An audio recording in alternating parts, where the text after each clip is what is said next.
Окупанти затримали і вивезли у невідомому напрямку Куртуміра Чалгозова. О 5 ранку до їх оселі у селищі Приморський біля Феодосії вдерлися окупаційні силовики. В будинку були господарі помешкання та 3 дітей. Упродовж 3 годин перевертали оселю догори дригом у пошуках зброї, наркотиків та забороненої літератури.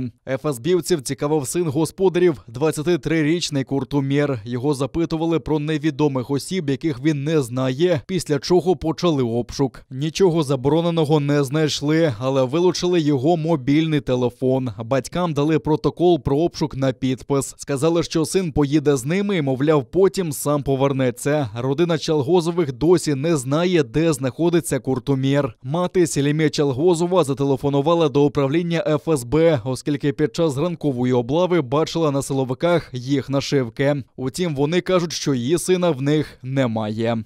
Они были в камуфляжной форме.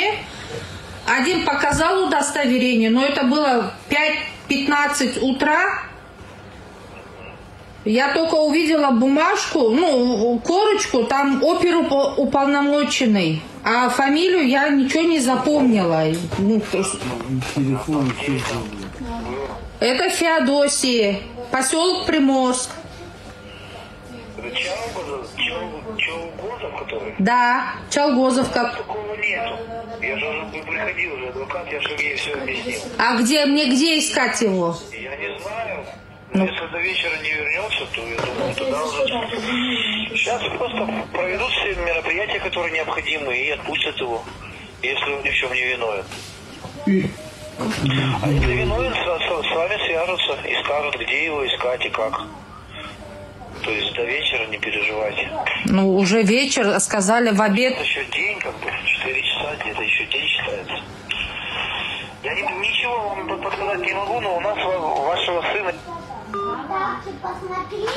За словами родини, Куртумір працює пекарем, захоплюється джиу-джитсу та інколи виступає на змаганнях. Чалгозови звернулися до окупантів із ФСБ, слідчого комітету та поліції із заявою про викрадення сина. Ввечері його відпустили. Як з'ясувалося, його в кайданках відвезли, ймовірно, до Сімферополя, де допитали у так званій справі про диверсію на газопроводі у селі Перевальне під Сімферополем.